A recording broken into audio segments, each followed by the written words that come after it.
नाज़रीन आदाब, आप देख रहे हैं यूपी इंतखाबी जंग। मैं हूं विसाल आजम। यूपी असेंबली इंतखाबात के तीसरे मरहले के तहत होने वाली वोटिंग के लिए आज इंतखाबी तशहीरी मुहिम थम गई है। आज शाम तक तमाम सियासी पार्टियों ने अपनी पूरी ताकत झोंक दी। इंतखाबी तशहीर में दावों और इल्जाम तराशियों का दौर चला। प्रियंका गांधी ने किसानों का मुद्दा उठाया। अखिलेश यादव ने मेडिकल, अस्पतालों और एलिवेटेड सड़कों के वादे किए। जेपी नड्डा ने कांग्रेस और एसपी को तनकीद का निशाना बनाया। मरकजी और यूपी हुकूमत की हुसूलियाबियों का तज़किरा किया।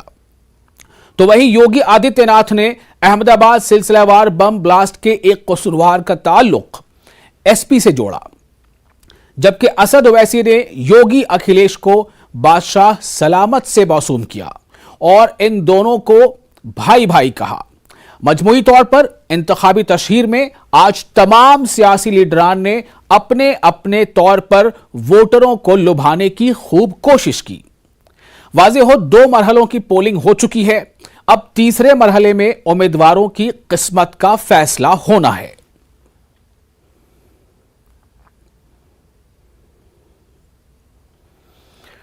उत्तर प्रदेश के 16 अजला की 59 असेंबली सीटों पर 20 फरवरी को वोटिंग होनी है और आज शाम से इंतखाबी मुहिम थम गई है। आज तमाम सियासी पार्टियों के स्टार प्रचारकों ने इंतखाबी तशहीर में अपना दमखम दिखाया। वहीं आज कानपुर में इंतखाबी मुहिम दिन भर जोरों पर रही। कानपुर में 10 असेंबली सीटों के लिए वोटिंग होनी है। सकता है। उत्तर प्रदेश में 16 जिलों की 59 सीटों पर तीसरे चरण के लिए 20 फरवरी को मतदान होना है, जिसके लिए आज से चुनाव प्रचार थम गया है। यहाँ पर आज कानपुर में जिस तरह से जनसभाएं और रोड शो हुए, इसमें पूर्व मुख्यमंत्री अखिलेश यादव और मौजूदा मुख्यमंत्री योगी आदित्यनाथ ने यहाँ पर जनसभा की। जिस तरह से अखिलेश यादव का जो रोड शो था वो मीरपुर कैंट से शुरू हुआ और आर नगर विधानसभा में अमिताभ वाजपेयी के समर्थन से होता हुआ सीसामऊ विधानसभा से इरफान सोलंकी के समर्थन में रोड शो हुआ। उसके बाद कल्याणपुर की जनसभा जो योगी की जनसभा थी, वहाँ से वो किदवाई नगर के लिए गए और किदवाई नगर में एक जनसभा को संबोधित किया। चुनाव प्रचार आज से थम गया है और 20 फरवरी को मतदान होगा। कानपुर से संदीप सविता, न्यूज़ 18 उर्दू। तो कानपुर में आज समाजवादी पार्टी के कौमी सदर और साबिक वज़ीर आला अखिलेश यादव का रोड शो मीरपुर कैंट से शुरू हुआ और कैंट असेंबली से उम्मीदवार हसन रूमी की हिमायत में ज्यादा से ज्यादा वोटों की अपील की। अखिलेश यादव का रोड शो शहर के आर नगर असेंबली और शीशाबाऊ असेंबली में हुआ। अखिलेश यादव ने इस दौरान कई वादे किए। उन्होंने मेडिकल, एलिवेटेड रोड और मेट्रो बनाने का तज़किरा किया। मैं आपको भरोसा दिला के जा रहा हूं, हम समाजवादी लोग काम करने वाले हैं। मेट्रो बनाएंगे, शहर को और सुविधाएं देंगे।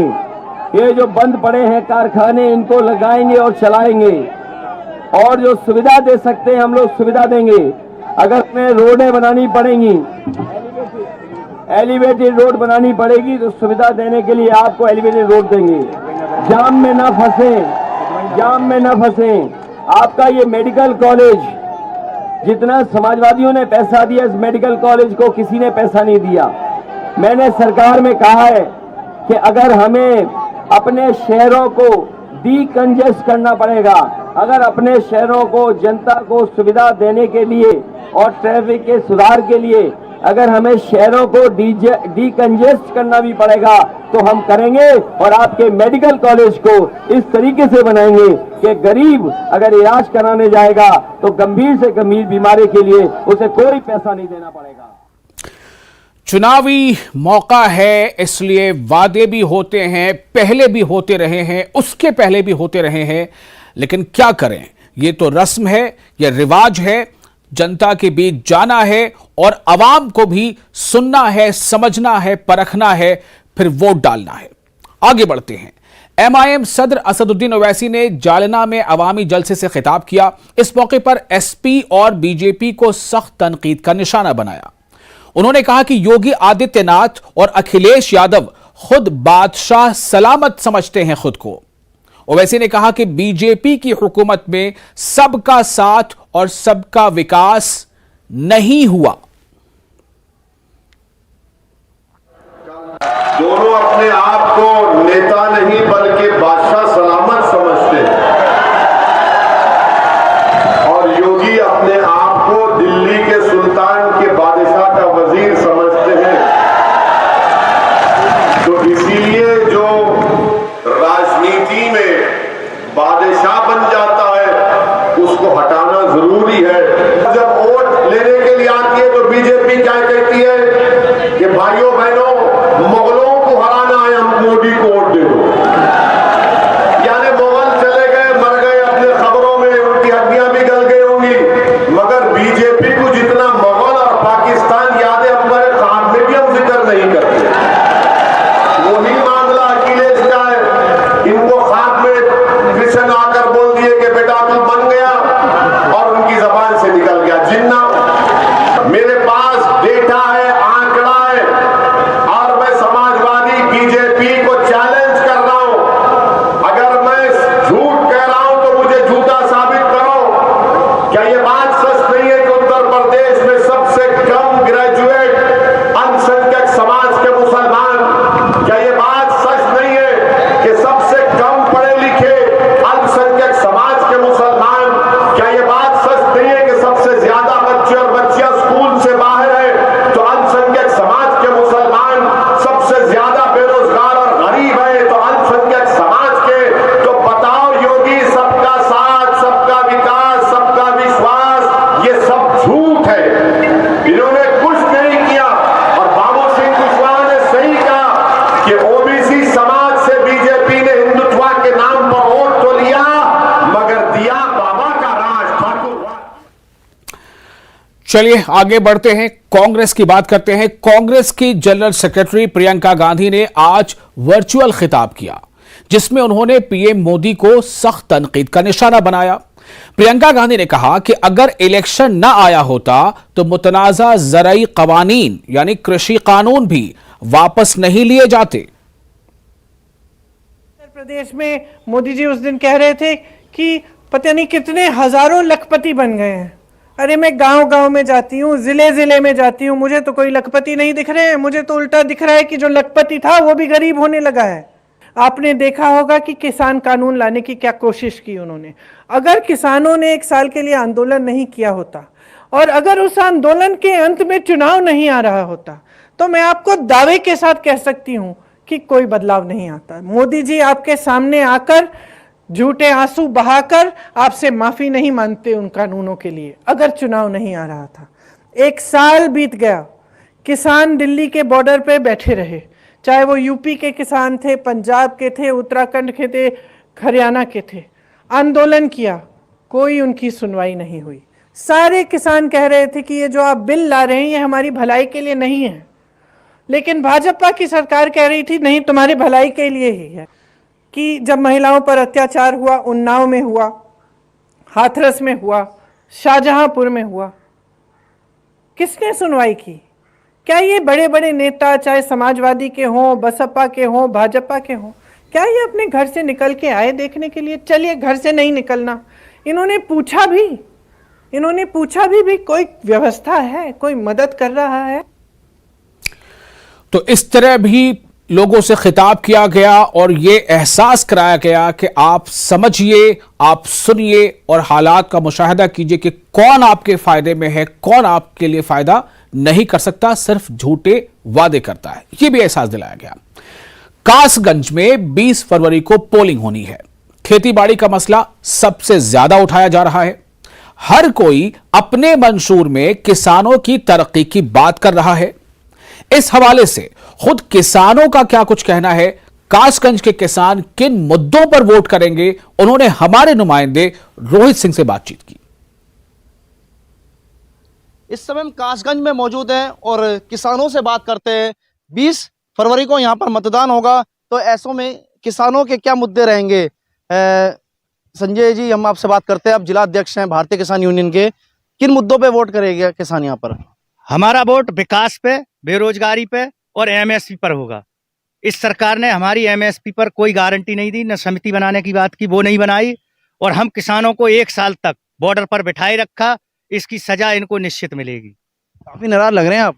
नाराज तो होंगे, जब एक साल हमारे पीठ में दर्द होता है, रोड में लेटे हैं, इस सरकार की वजह से ही तो हुआ है। आप बताइए जी, किन मुद्दों पे वोट होगी कासगंज में? कासगंज में विकास के मुद्दों को लेकर वोट करेंगे। इस बार नई सरकार बनाएंगे, इसका खदेड़ा करेंगे। भाजपा से नाराजगी अभी भी चल रही है, चलती रहेगी, कृषि बिल वापसी लेने के बाद भी। इससे तो चलती रहेगी। इनने कुछ करके ही नहीं दिया हमारा काम, बिठाया ही बिठाया रखा, बस खाली बैठे रहो। आप बताइए, संकल्प पत्र में कई घोषणाएं की गई है भाजपा की तरफ से, क्या आप संतुष्ट हैं जो घोषणा उन्होंने की है कि किसानों की मांगे और पूरी की जाएगी? संकल्प पत्र में तो पहले भी काफ़ी योजनाएं दी थी, और उस योजना पर कितना अमल हुआ मोदी सरकार में, सिवा लाठी डंडा खाने के किसानों पे। और आज भी किसान इतना परेशान है आवारा पशुओं से कि आप समझ नहीं सकते। और आपको भी मालूम है, आपके चैनल के माध्यम से ये आवाज़ तक पहुंच रही होगी ये चीज़ है। अच्छा, आप बताइए, किन मुद्दों पे वोट करेगा किसान? कितनी नाराजगी है अभी तक सरकार से? हम काफ़ी नाराज हैं सरकार से। एक भी विकास नहीं हुआ है, सारी सड़कें टूटे पड़ी हैं, अभी तक कोई सड़कें नहीं बनी है। पहली बात तो गौशाला भी इतने गौ इतने छोड़ दिए हैं, इनसे किसान बहुत ज़्यादा परेशान है। कितना विकास हुआ है आपके कासगंज में, या विकास नहीं हुआ है इस मौजूदा सरकार में? विकास तो एक ना के बराबर हुआ है। हम तो न्यूज़ वगैरह से सुन लेते हैं और जानते हैं कि तमाम देश के जो आमदनी के स्रोत थे, जैसे रेलवे है, बिजली है, ये सब उन्होंने बेच और लिए। क्या पहले के मुकाबले यहाँ पर विकास हुआ है या नहीं हुआ है? इस सरकार में विकास कुछ नहीं हुआ है, केवल कागज में विकास हुआ है। लोगों में कोई विकास नहीं हुआ है, क्षेत्र में कोई विकास नहीं हुआ है। लोगों को सिवाय परेशानी के अलावा, दिन में काम करता है, रात में जगता है।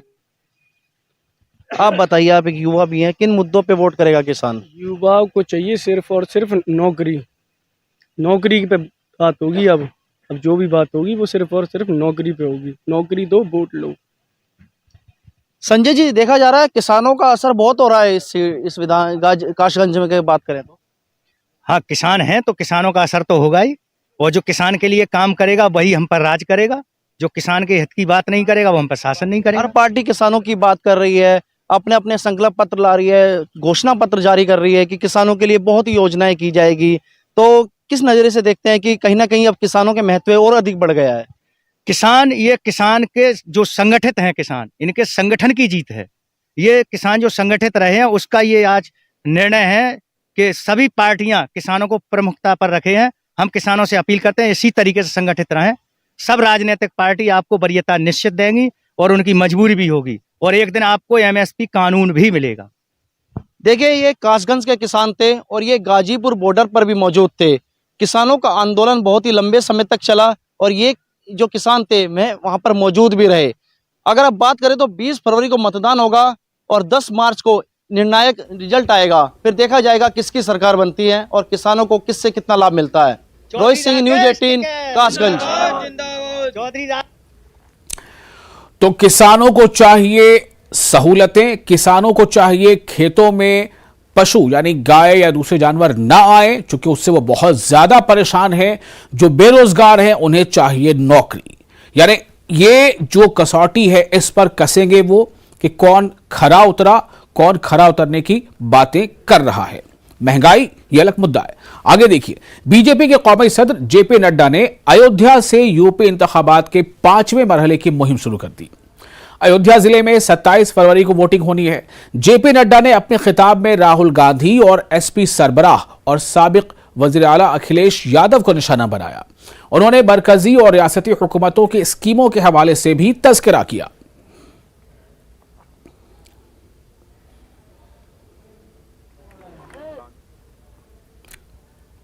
यूपी असेंबली इंतखाबात में अपनी किस्मत आजमा रही जेडीयू बिहार में नीतीश कुमार की जानिब से किए गए कामों को लेकर काफी मुतमईन है। सूबे के अक़लियती फलाह के वजीर जमा खां यूपी के दौरे पर जा रहे हैं। जमा खां के मुताबिक जिस तरह से बिहार में नीतीश कुमार ने काम किया है उसका असर यूपी में भी होगा।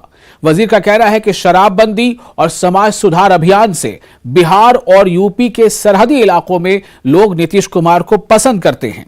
उनका कहना है कि यूपी के लोग जेडीयू के उम्मीदवारों को मौका जरूर देंगे, ये उम्मीद है उन्हें।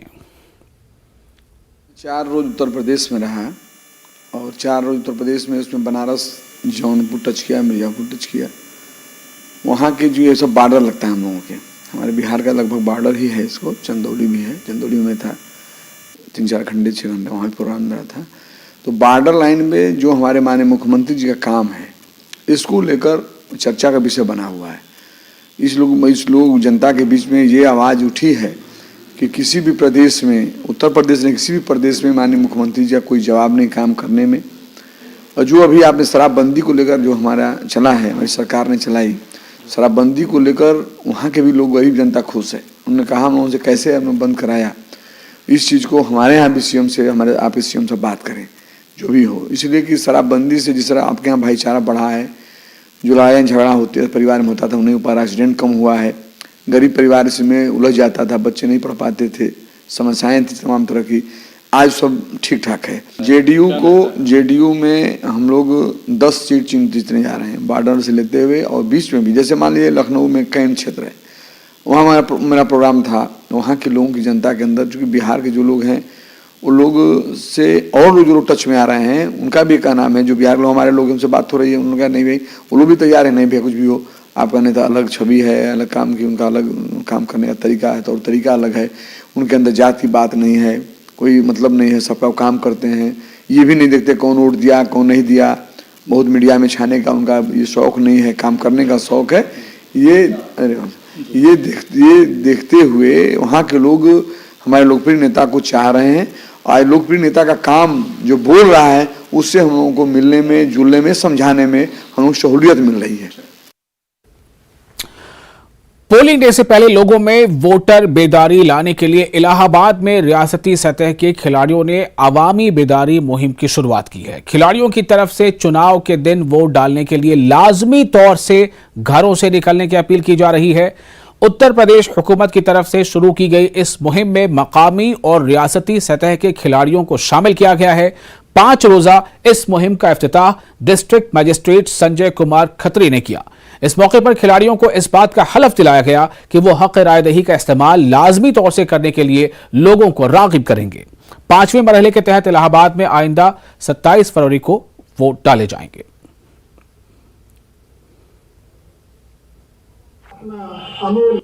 वोटर्स अवेयरनेस के लिए आज हम लोगों ने वॉलीबॉल प्रतियोगिता प्रारंभ किया है और 19 तारीख को हमारे यहाँ पे बैडमिंटन की प्रतियोगिता होनी है। इसके बाद में 21 तारीख को रन फॉर वोट रहेगा। तो हम लोग हमारे जितने खिलाड़ी स्पोर्ट्समैन हैं उनको इन इवेंट्स के माध्यम से हम पूरे जनपद के जो हमारे मतदाता उनको प्रेरित कर रहे हैं कि वो 27 फरवरी को अपने बूथ पर जाकर अपना मतदान अवश्य करें। तो कानपुर में योगी आदित्यनाथ ने अपने खिताब में क्या कहा, आपको बताएंगे एक छोटे से ब्रेक के बाद। ब्रेक के बारे में फिर आपका इस्तकबाल है। कानपुर में वजीर आला योगी आदित्यनाथ ने अवामी जलसे से खिताब किया। उन्होंने इस दौरान अहमदाबाद सिलसिलेवार बम ब्लास्ट का भी तस्करा किया। उन्होंने ब्लास्ट के एक कसूरवार का ताल्लुक समाजवादी पार्टी से बताया है। थोड़ी देर पहले अहमदाबाद की एक न्यायालय के फैसले को पढ़ रहा था। अहमदाबाद में एक सीरियल ब्लास्ट हुआ थे, कई लोग मारे गए थे और भाइयों बहनों, उस सीरियल ब्लास्ट की घटना के लिए जो आतंकी जिम्मेदार थे उसमें आजमगढ़ के संजरपुर का भी एक आतंकवादी था। और इससे भी गंभीर बात है, उस आतंकवादी को आज वहां की माननीय न्यायालय ने मृत्युदंड की सजा दी है।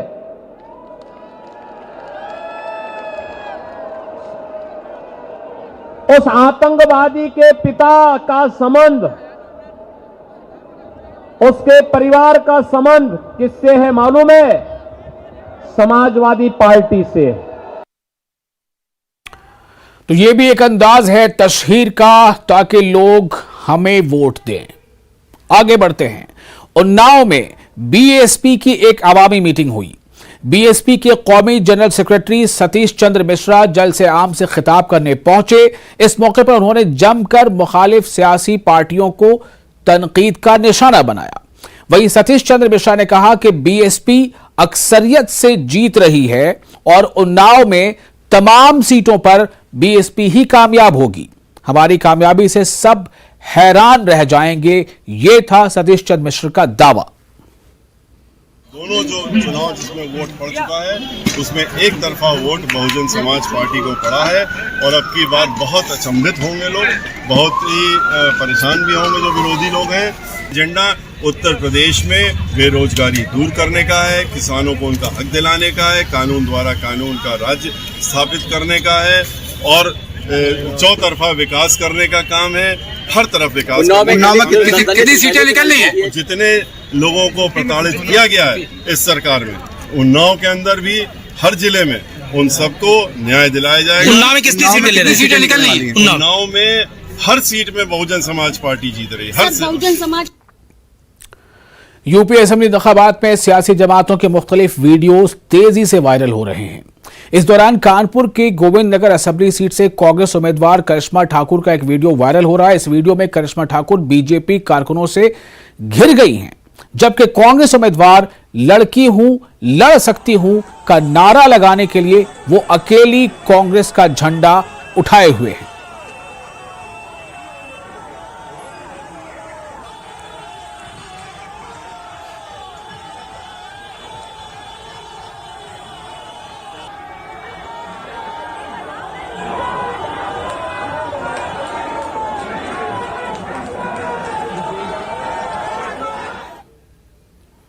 तो यूपी इंतखाबी जंग में फिलहाल इतना ही। चलते चलते समझ क्रिप्टो की।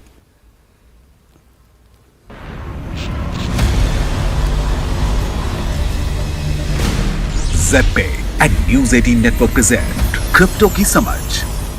स्वागत है आप सबका क्रिप्टो की समझ में। इस एपिसोड में आइए शुरुआत करते हैं क्रिप्टो जगत से जुड़ी कुछ बड़ी खबरों से। SHIB की टॉप 10 होल्डिंग लिस्ट में वापसी। On chain data service provider वेलस्टेट ने हाल ही में एक ट्वीट में बताया कि शिबा INU में अब सबसे बड़े 1000 एथेरियम निवेशकों के टॉप 10 कॉइन्स की सूची में शामिल हो गया है। SHIB इन्वेस्टर्स ने इस नए हिस्टोरिकल पीक में जगह बना ली है। अलग अलग चेन्स में टॉप 1000 होल्डर्स का डेटा कलेक्ट और शेयर करने वाले वेलस्टेट के अनुसार मार्केट कैप के हिसाब से दूसरा सबसे बड़ा कैनाइन क्रिप्टो शिबा INU में सबसे बड़े 1000 ईथर वेल ऑन करने वाले टॉप 10 कॉइन्स की सूची में वापसी कर ली। इन इन्वेस्टर्स के पास अब जो शिबा INU की टोकन है उस हिसाब से फरवरी के दूसरे वीक में ये उनके पोर्टफोलियो का 16.15% बनता है। SHIB US डॉलर के वैल्यू के हिसाब से भी टॉप वेल्थ होल्डिंग का सबसे बड़ा क्रिप्टो एसेट्स है।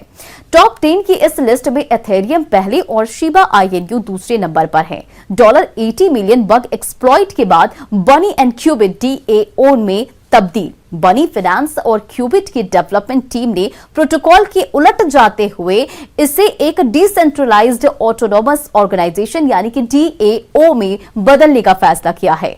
हाल ही में पब्लिश एक ऑफिशियल पोस्ट में बनी फाइनेंस टीम ने घोषणा की कि क्यूबिट पर हुए एक्सप्लॉइट से $80 MN का नुकसान हुआ है। इससे टीम के लिए फुल स्केल पर काम करना अब संभव नहीं हो पा रहा है, इसलिए उसने प्रोटोकॉल को भंग करने और कम्युनिटी को अथॉरिटी देने का निर्णय लिया है। आधिकारिक घोषणा में कहा गया कि अब कम्युनिटी इंपॉर्टेंट डिसीजन देने का प्रभारी होगा। इसमें कॉन्ट्रैक्ट को अपग्रेड करना और फी स्ट्रक्चर में बदलाव करना शामिल है। प्रोटोकॉल को DAO में बदलने के लिए डेवलपमेंट टीम ने बनी के लिए वॉल्ट बंद कर दिया है, यानी अब नेटिव टोकन को मिंट नहीं करेगा। टीम क्यूबिट ने लेवरेज्ड फार्मिंग वॉल्स और सिंगल एसेट वॉल्स को भी बंद कर रही है, जिसका इस्तेमाल एसेट्स बोरो करने के लिए किया गया था। बिनांस फोर्ब्स में $400M हिस्सेदारी हासिल करने को तैयार दुनिया का सबसे बड़ा crypto currency exchange Binance 2022 Q1 तक बिजनेस पब्लिकेशन फोर्ब्स में हिस्सेदारी हासिल करने के लिए तैयार है।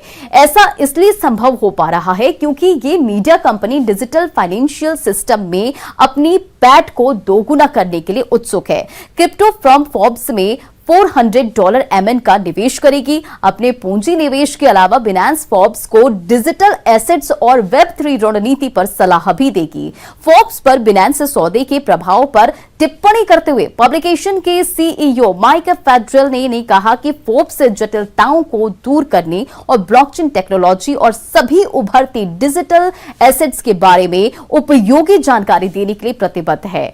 फैजल ने आगे बताया कि फोर्ब्स में बिनांस के निवेश के साथ अब उनके पास दुनिया के लीडिंग क्रिप्टो एक्सचेंज और दुनिया के सबसे सफल ब्लॉकचेन इन्वेस्टर्स में से एक अनुभव, नेटवर्क और संसाधन है। तो क्रिप्टो की समझ में इस एपिसोड में फिलहाल इतना ही। अगले हफ्ते कुछ और जानकारी और खबरों के साथ मुलाकात करेंगे। Take care.